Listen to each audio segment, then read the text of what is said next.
Record Store Nation. Hey. So we have to start with some sad news, unfortunately. Welcome to the Record Store. This is episode 38. My name is Lance Levine, and you know this.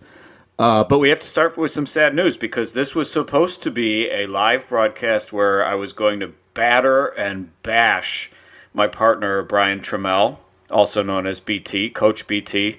Brianna Tramelli. He goes under very numerous monikers and pseudonyms, but anyway, I don't know. He checks in under hotels when he travels, under all these different names. But anyway, so we were going to do this together, so live, and we were going to go back and forth. This is Rocktober. We're wrapping up Rocktober, so sadly we had technical difficulties, so I am going to unfortunately be forced to do the episode by myself, which is fine.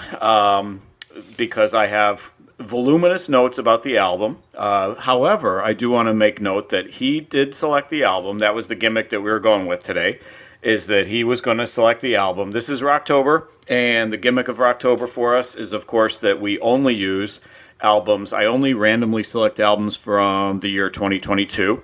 Of course, shout out to John McAdam.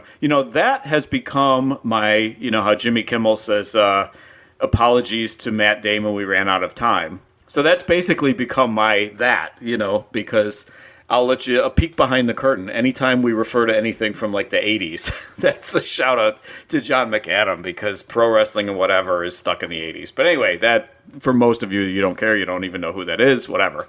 So that is the meaning of that joke. So just for those of you who are not wrestling fans. So it is Rocktober. We're wrapping up the month. I'm a little out of sorts because, the whole format is thrown off kilter here. So we want to thank Yam for our intro song, of course. That's from their album, It's Not a Tuba. Yam is just an amazing, a new act from this year. So kind of going with the theme. So thank you to Yam for our opening entrance music, as we call it in wrestling. So anyway, all right. So this is the Record Store. It is Rocktober, the month that we devote to all new music. So we did do that same format. And, of course, there's going to be prizes. We're going to spin the wheel, and somebody's going to win my book. I'm holding it up right here. It's called All the Right Notes. It is available on Amazon.com for those of you who have not heard of it yet. And spell the last name LEVINE, of course. And it's also available at Rolling Stone Records, just outside of Chicago, so people don't get pissed at me for saying Rolling Stone Records is not in Chicago. It's not. I know it's not. It's Harwood Heights. I get it. So for those of you in Los Angeles, you know that it's in Harwood Heights. That's very critical to you. I know as you're listening, or those of you in Guam. That if I say Chicago, God forbid, I got it wrong. So anyway. It's probably about a mile outside of Chicago, whatever. So pick up the book there. But anyway, so we're going to spin the wheel. We're going to have somebody wins the book, somebody wins a Record Store t-shirt, and we're going to have all kinds of cool prizes, too, from our other sponsors. Thank you very much to them. So anyway, the gimmick of our final episode for this month for Rocktober, it's not our final episode. Jesus, that would be awful. That would be tragic. But it's our final episode for the month of October, or Rocktober, as we trademarked. And it is going to be an album that Brian picked out. That was the whole gimmick here, was Brian was going to pick something out and not tell me until the last minute, so I would have to listen to it pretty close to the recording time and give an opinion. And so he had picked out none other than Post Malone, and the name of the album is 12 Carat Toothache. I was going to say Heartache. 12 Carat Toothache came out this year by the one and only Post Malone. Not in my wheelhouse. He picked it out just to put me on the spot and just to get a diverse opinion out of me, I suppose. But he had warned me he was going to pick something out that was out of my comfort zone, and he did.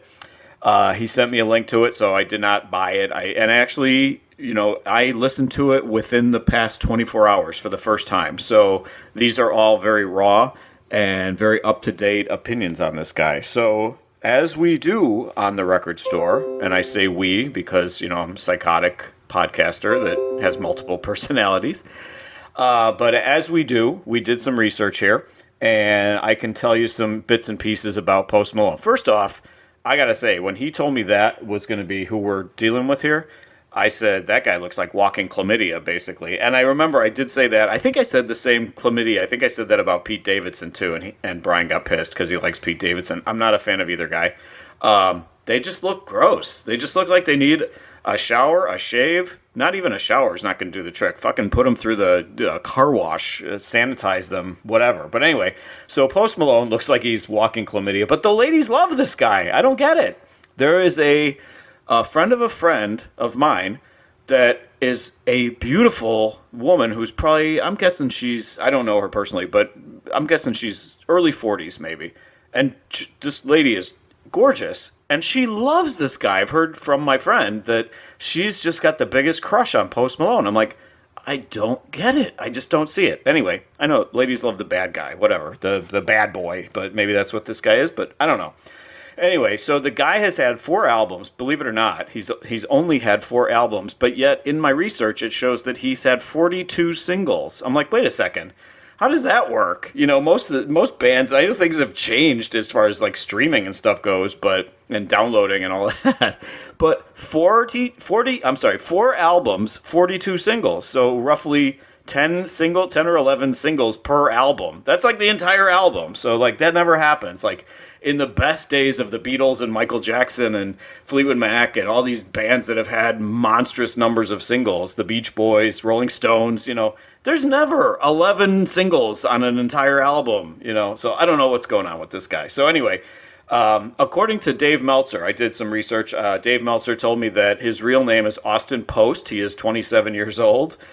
He chose the name Post Malone. There's some controversy as to how he chose the name, but whatever. Austin Post sounds like he could be a wrestler. But anyway, so he's 27, born on the 4th of July. Maybe they should make a movie about this guy.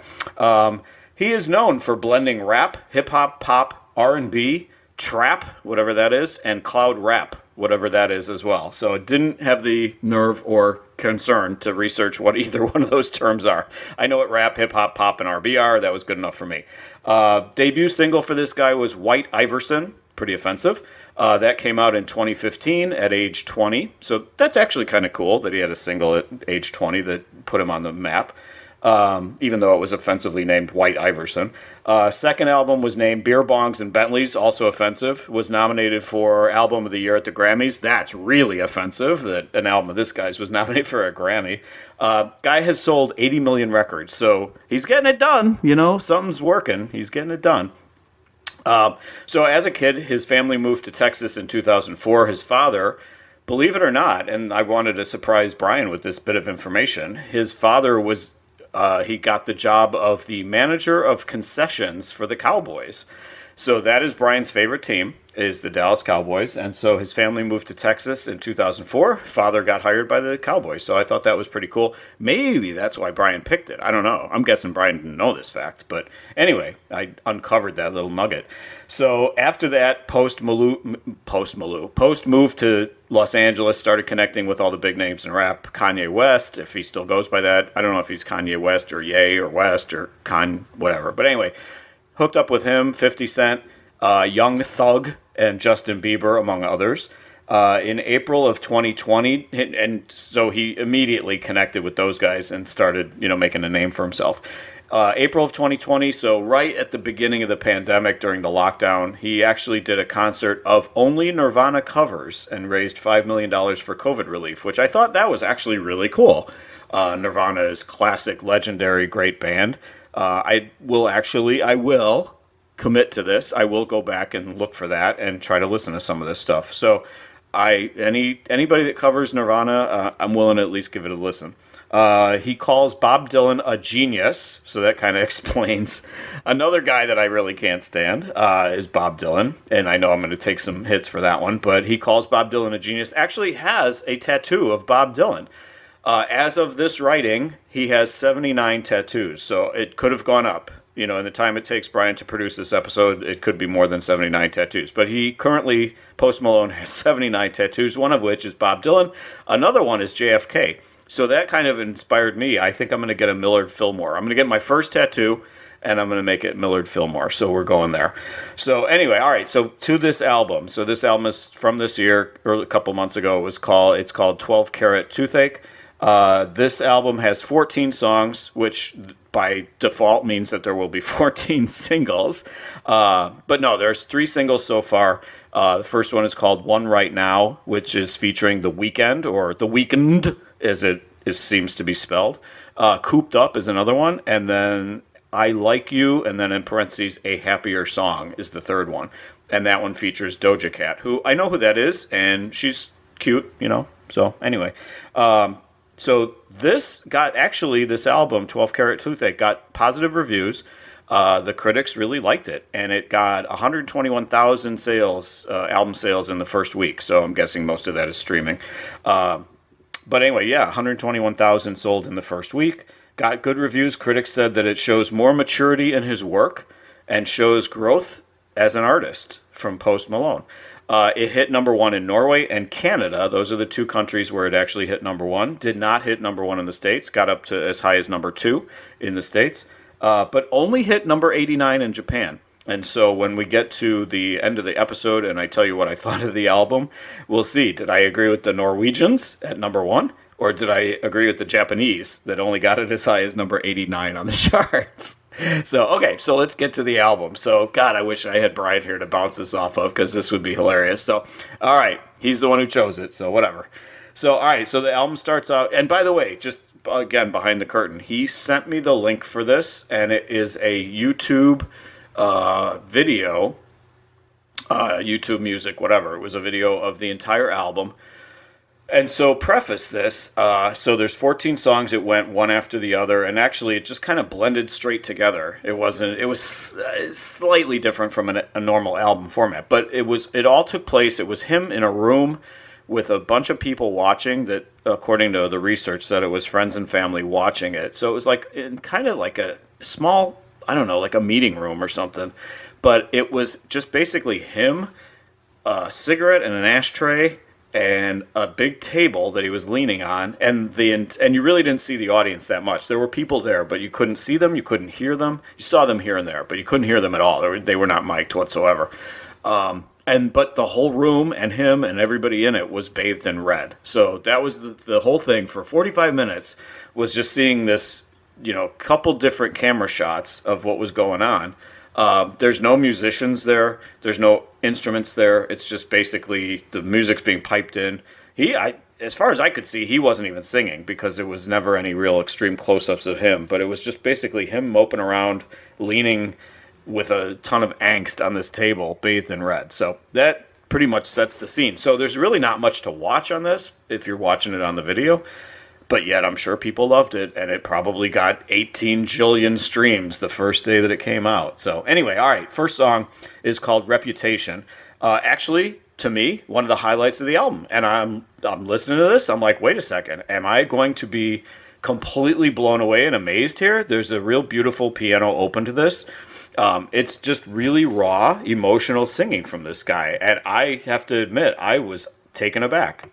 So I'm thinking, I could be wrong about this guy. I might have just completely judged the book by its cover, and I could be completely wrong because this song is actually good. So in this song, Reputation, it's a guy who knows he's a mess, and he wants another chance. Basically, he knows he's a mess, which is Post Malone knows he's a mess, and wants another chance. So I gotta say, it's a real good song, first song on the album, and it sets the tone, and I'm thinking, okay, cool. I love the emotion from this guy and his voice here.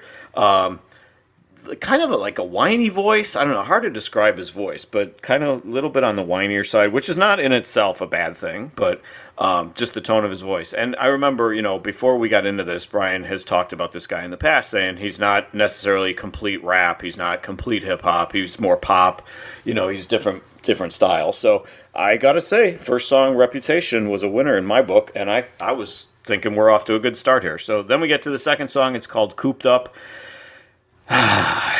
You can tell by the sigh. It sounds like a fake Jamaican accent here, and this is where the immediate turnoff to the guy, everything that I thought about the guy is coming back now on the second song. So it's just a blah song. It just sounds like I hate to say it, a white guy just affecting a fake Jamaican accent, like we've seen in comedy skits and stuff before. Some other dude comes in and is equally embarrassing. I looked on the credits, and it's somebody by the name of Roddy Ricch. And, of course, Rich is spelled R-I-C-H-H because you need that extra H, I guess. So all kinds of gratuitous swearing in the song. All the things that I scoff at Post Malone for comes true in Cooped Up. And so we take all the goodwill and all the positives that I'm thinking about from Reputation, the first song, and it just blows. It just blows it away, and it's all gone. And it is like, okay, you can judge this book by the cover because Cooped Up just sucked.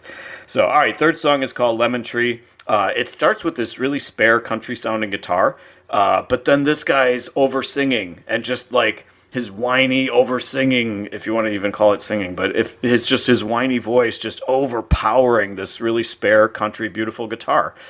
So it just creates this contrast between the just the acoustic guitar and then him whining through it. So what I want to know, critics, since the consensus was this was growth and this was an improvement for him, how is this growth?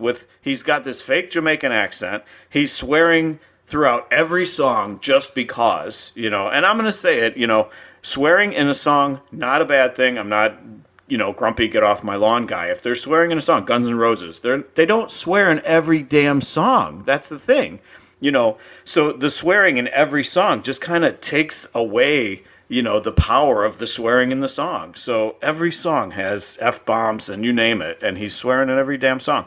So, and I know that's kind of ironic that I'm saying every damn song, but I don't get it. I think it would have a lot more power as a lyricist and as a singer if you minimized how much swearing you were putting in the songs. But Lemon Tree, another bad song.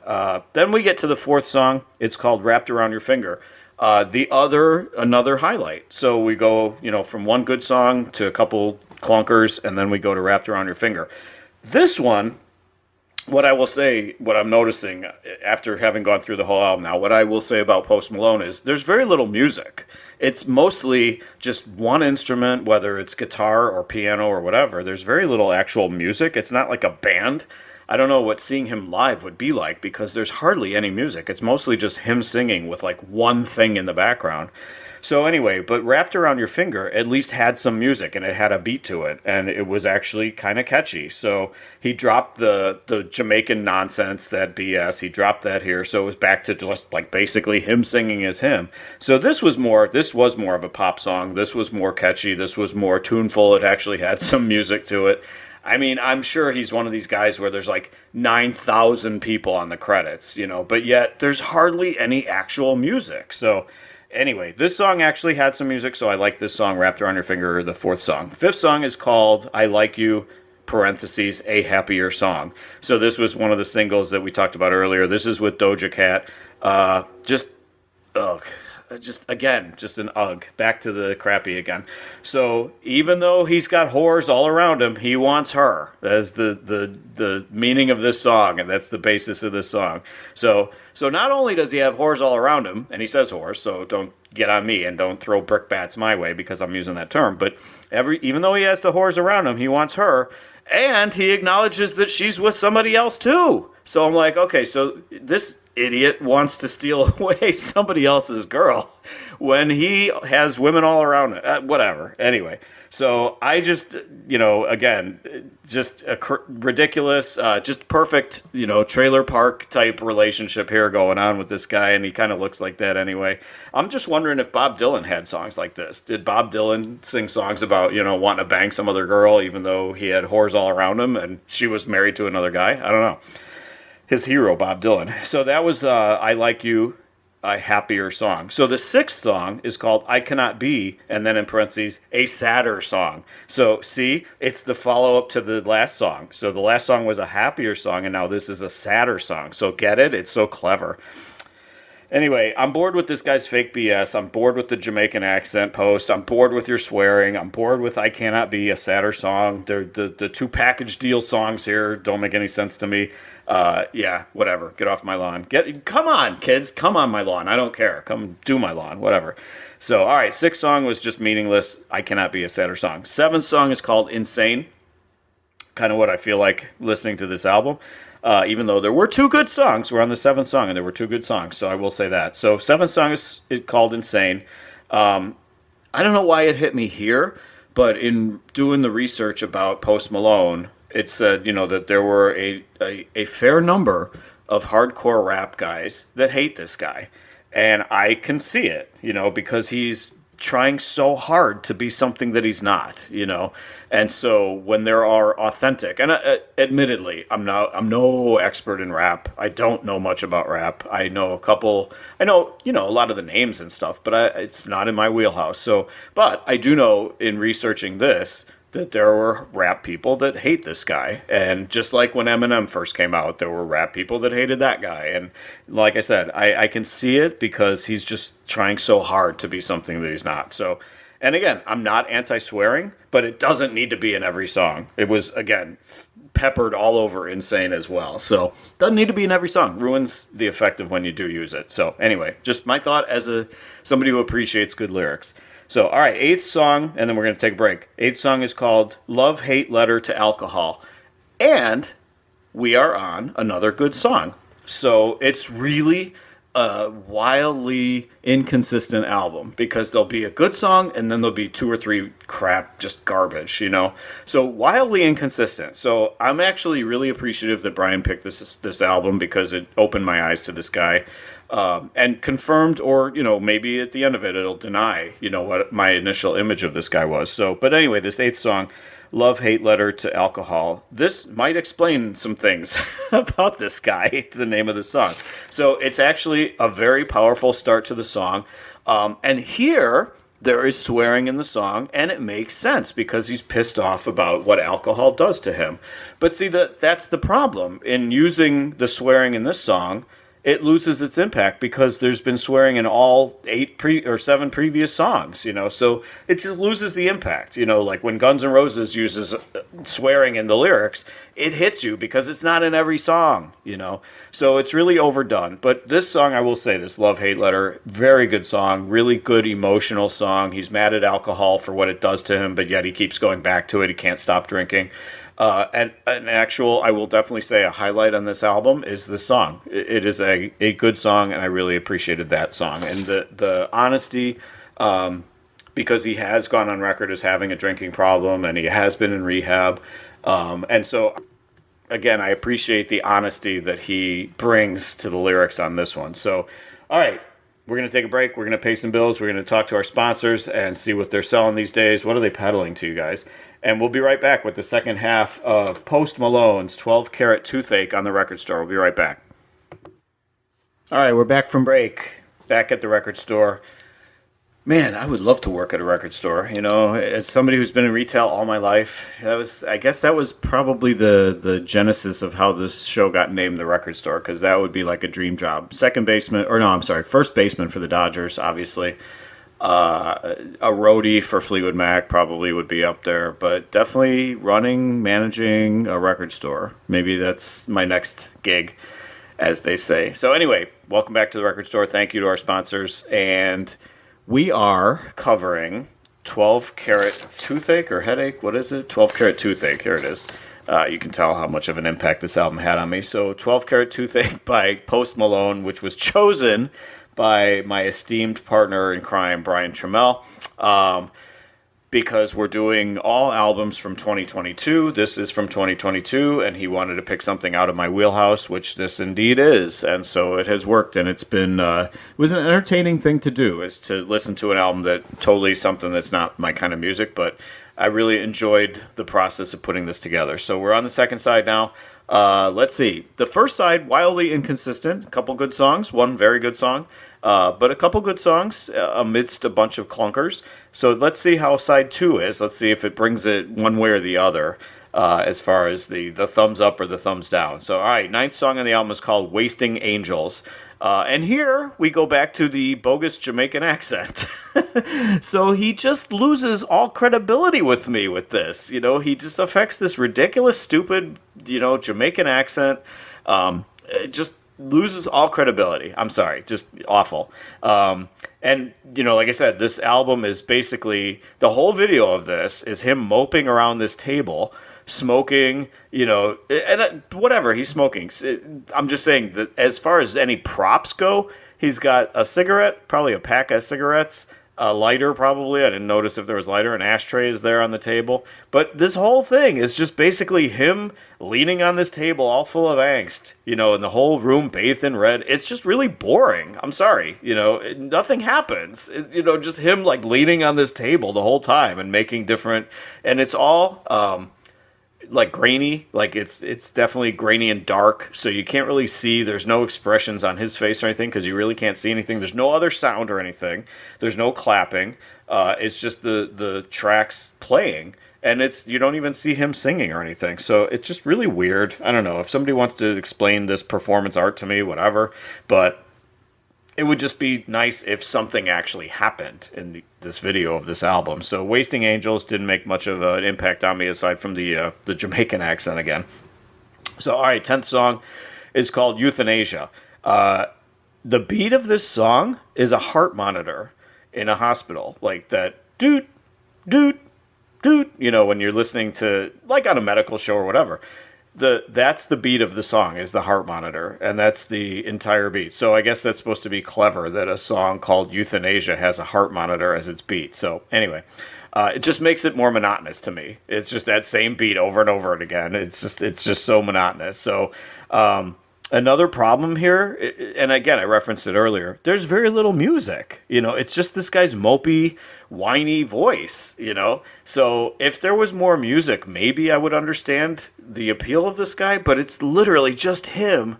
And I mean, it's almost to the point where you would say, just do it a cappella or something, because there's like so little music on this. It just doesn't, I don't know, it just doesn't connect for me, because on this particular one, it's literally just the heart monitor and his whiny vocals. So anyway, that's Euthanasia, number 10. So number 11 is a song called When I'm Alone. And just as I say that in the last song, that there's no music, this song actually has some music. There's actually some music here. This is actually a song, I will say, because there's some music and him singing, of course. But there's not much to say about it. There's not much of a message or anything to it, but When I'm Alone at least has a tune to it. So I would say it's a minor victory because there's at least a little bit of a tune to this song. So, all right, 12th song is called Waiting for a Miracle. We go back to the angsty Post Malone here. I think pretty much he's been hunched over this table the whole time. That was my note on this song. So apparently the song didn't really connect with me, didn't make a dent, didn't mean anything deep to me, because I just wrote down, I think he's been hunched over that table the entire album so far. So that was Waiting for a Miracle. Not much feedback on that at number 12. 13th song, we got 2 to go. This one is called One Right Now. That was one of the earlier songs that I said was one of the singles. Is featuring The Weeknd, or however it's pronounced, because it is Weeknd. He's dropped the E for some reason. I'm sure there's some clever story as to why there's no E in there. But The Weeknd sings with him here. I will say The Weeknd, whatever, sounds a little peppier. He sounds a little bit more energized than Post Malone does. Post Malone just seems like he's just, man, on the verge of suicide at all times. This guy, just depressing. Listen to this guy. Post looks even more upset at the table. If you can see any facial expressions, he looks even more upset at the table here in the grainy red bathed room, leaning on the table with his cigarette. But he looks even more upset because The Weeknd actually has some emotion and has some energy in his singing style. So, but One Right Now is basically 2 guys singing about banging girls. That's pretty much it. So, really riveting stuff. And I'm always thinking, first off, this was a single. I mean, it's blatantly about them banging as many girls as they possibly can. And this was a single. I mean, I'm sure there's been other songs, about that subject matter, but I'm just surprised that in, these snowflake times that we live in, that this was actually released. Here's a good thing. Let's release this song with this, scathing, poisonous masculinity type of song, and let's release that as a single, because that's going to be a big hit. So anyway, apparently it was. I'm sure it was. So that is the song, One Right Now, probably talking about, let's get one girl right now. That's probably what they're singing about. So just wow on that song. Another thumbs down from me. And then we come to the last song. The 14th song has the catchy title of New Recording 12, January 3rd, 2020. That is the name of the song. New Recording 12, January 3rd, 2020. So this one is just him, and again, just we talked about it earlier, a very spare acoustic guitar in him. This is pretty much as boring as Bob Dylan, so I don't... when you say that, you idolize Bob Dylan, yeah, this is pretty much as boring as a Bob Dylan song. This is like really short. It's like probably a minute long. It's really short, barely even a song. But it's just a really boring effort on his part, him mumbling a couple words, the spare acoustic guitar, and then it just ends. And that's the end of the album. So new recording 12, January 3rd, 2020. So side 2, all clunkers. So I will say that the little bit of promise that I had for this guy on side 1 did not... unfortunately, it all was on side 1, and it was all just those couple songs on side 1. So I will say I'm glad that I did this album. I can say that now I actually know about Post Malone, so my opinion of this guy is actually based on something other than his sleazy visage, and what I always thought of him like, oh, God, what a creepy, gross. Now I can actually say, well, I've listened to an entire album, so I think I can actually base that opinion on something. He's very overhyped, and based on very little. I'm like, there's nothing there. It's like a house of cards. There's just nothing there. For this guy to be as hyped as he is, and as popular as he is, and as a multimillionaire as he is, which there's many, many musicians that you can question, their success, but I just don't get what it's based on. It's not even so much that I don't like the music. I don't, but I don't know who it's for. I don't know who does like this stuff. Is it black? Is it white? Is it young? Is it teens? Is it male, female? Who is this for? Who is this supposed to be aimed at? Because there's nothing there. I get it. When there's rap songs and rap artists and performers that I personally particularly don't care for, but I know who the audience is for that. I don't know, and I know like country, another style of music that I'm not necessarily a big fan of, but I know who that audience is, and I know who that's aimed at, and I know who it's for. I know who's buying those records and who's downloading that music. I don't have a clue who's into this guy. I just don't. It's just very bizarre to me that he's as hot as he is. So I get, like, a good example is Taylor Swift. I get Taylor Swift. Not a fan, it doesn't do anything for me, but I get who she's aimed at. She's aimed at the teenage girls that idolize her, that have now gotten older and are now adult women that still idolize her. I get that, she's crossed over from initially she was country and now she's more pop and she's grown as an art. I get all that. Still not my thing. I'm not a fan, but I understand who she's aimed at. I understand what audience she's supposed to be targeting. I don't get Post Malone. I just don't get it. So I will say thumbs down on the album, despite those couple of good songs on the first side. But thank you so much to Brian for suggesting this, because as much as I joked about it, I truly do appreciate the fact that he did get me out of my wheelhouse to do this album.